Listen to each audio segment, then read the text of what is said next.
Important डेरिवेशनों की श्रृंखला में एक और इम्पॉर्टेंट डेरिवेशन मैं आप सबके सामने लेकर हाजिर हूँ।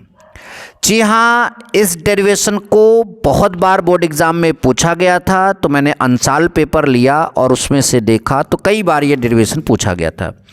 तो मैंने इसको भी अपने इम्पॉर्टेंट डेरिवेशन की श्रृंखला में शामिल कर लिया, जो कि आप सभी लोग बोर्ड एग्ज़ाम की तैयारी में आप हमारे चैनल से डेरिवेशनों को सीख रहे हैं। अच्छा, तो इसमें आपका कौन सा डेरिवेशन बताया जाएगा इस वीडियो में? तो हमारा डेरिवेशन है एक समान वैद्युत क्षेत्र में वैद्युत द्विध्रुव को घुमाने में किया गया कार्य।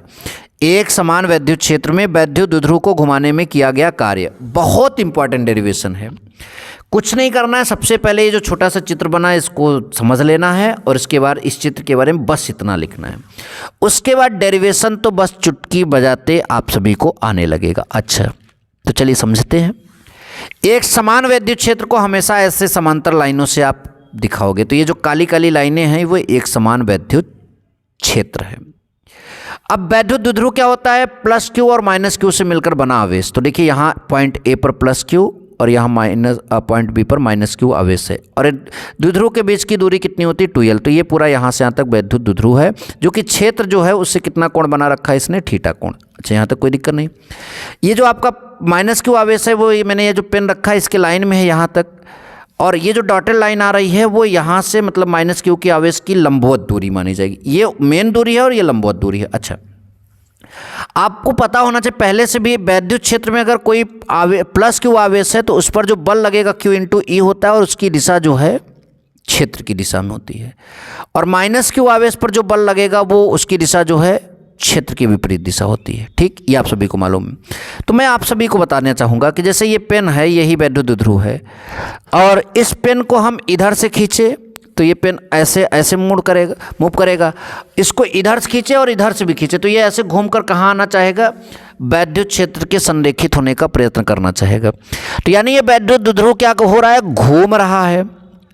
अब वैद्युत द्विध्रुव घूम रहा है तो इसको घुमाने में हम क्या निकालेंगे? किया गया कार्य। तो बात तो आपको यहाँ तक समझ में आ गई। अच्छा, तो ये रहा आपका चित्र। अब हम चित्र के बारे में थोड़ा सा लिखना चाहेंगे।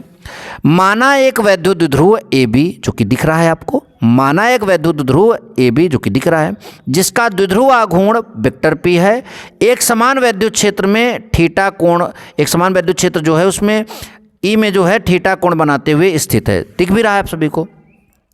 तो देखिए, जब भी किसी सिस्टम पर दो बल कार्य करते हैं तो बल नहीं निकालते, बल युग्म का आघूर्ण निकालते हैं। तो यहाँ पर देखिए, वैद्युत क्षेत्र द्वारा वैद्युत द्विध्रुव पर लगाया गया बल युग्म का आघूर्ण आप सभी ने पीछे किसी डेरिवेशन में पढ़ा जरूर होगा। Tau is equal to EP sine theta होता है। तो हमने बल आघूर्ण निकाल लिया।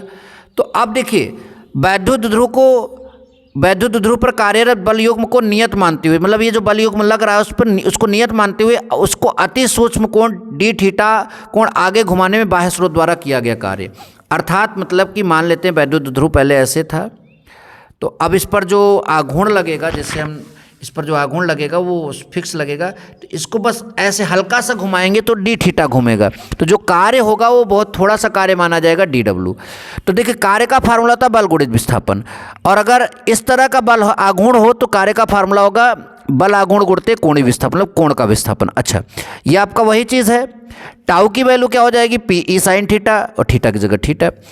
इसी प्रकार से अगर हम वैद्युत द्विध्रुव को एक पहले कोण की स्थिति से दूसरे कोण की स्थिति तक घुमा देंगे तो कोण कितना हो जाएगा? θ1 से θ2 कोण तक घुमाना माना जाएगा। तो हमारा जो कुल कार्य होगा इसका इंटीग्रेशन करके निकलेगा, और कहाँ से कहाँ तक होगा? θ1 से θ2 तक घुमाने में कुल कार्य किया जाएगा। अच्छा, तो dw की वैल्यू आपका क्या हो जाएगा? EP sine theta into d theta आप रख दीजिए। P वैद्युत द्विध्रुव का आघूर्ण है, फिक्स है, बाहर कर लेंगे। वैद्युत क्षेत्र एक समान है, फिक्स से बाहर कर लेंगे। साइन थीटा इंटीग्रेशन के चिन्ह के बाद आपका बचेगा। ठीक, अच्छा, तो देखिए आपका W बराबर यहाँ पर क्या आने वाला है? तो W बराबर आएगा आपका EP इंटीग्रेशन आप θ1 से θ2 तक sine theta into d theta. ये आपका वही चीज़ है। साइन थीटा का समाकलन माइनस कॉस थीटा होता है, लिमिट आपका θ1 से θ2 तक। ये माइनस आप सभी का बाहर कर लिया गया है। एक बार थीटा की जगह ऊपर वाला रखेंगे तो कास θ2, और एक बार नीचे वाला रखेंगे तो माइनस कास θ1 हो जाएगा। ठीक, फिर माइनस का गुणा करेंगे तो ये वाला पहले आ जाएगा और ये वाला बाद में हो जाएगा। ठीक, अब यहाँ तक आपको समझ में आया। लिखा है यदि प्रारंभ में वैद्युत ध्रुव जो है वैद्युत क्षेत्र की दिशा के समांतर हो, प्रारंभ में ऐसे हो, ठीक, तो पहला कोण थीटा कितना हो जाएगा 0, अर्थात यह स्थायी संतुलन की स्थिति मानी जाती है। और तब उसको जब घुमाएंगे तो दूसर की स्थिति थीटा 2 होगी और उस कोण को कितना मान लेंगे थीटा। तो इस कोण तक घुमाने में किया गया कार्य बराबर, तो W = PE, पहला कोण 0 माना गया और दूसर का कोण थीटा माना गया, तो ये हो जाएगा आपका। तो W = PE, इसका मान 1 होता है और ये cos थीटा है आपका। तो ये आपका फार्मूला है। कंडीशन ये है कि यदि आपका जो ये जिसको थीटा माना ये कोण 90 अंश का हो तो cos 90 का मान 0 हो जाएगा और आपका W अर्थात जो घुमाने में कार्य होगा वो PE होगा।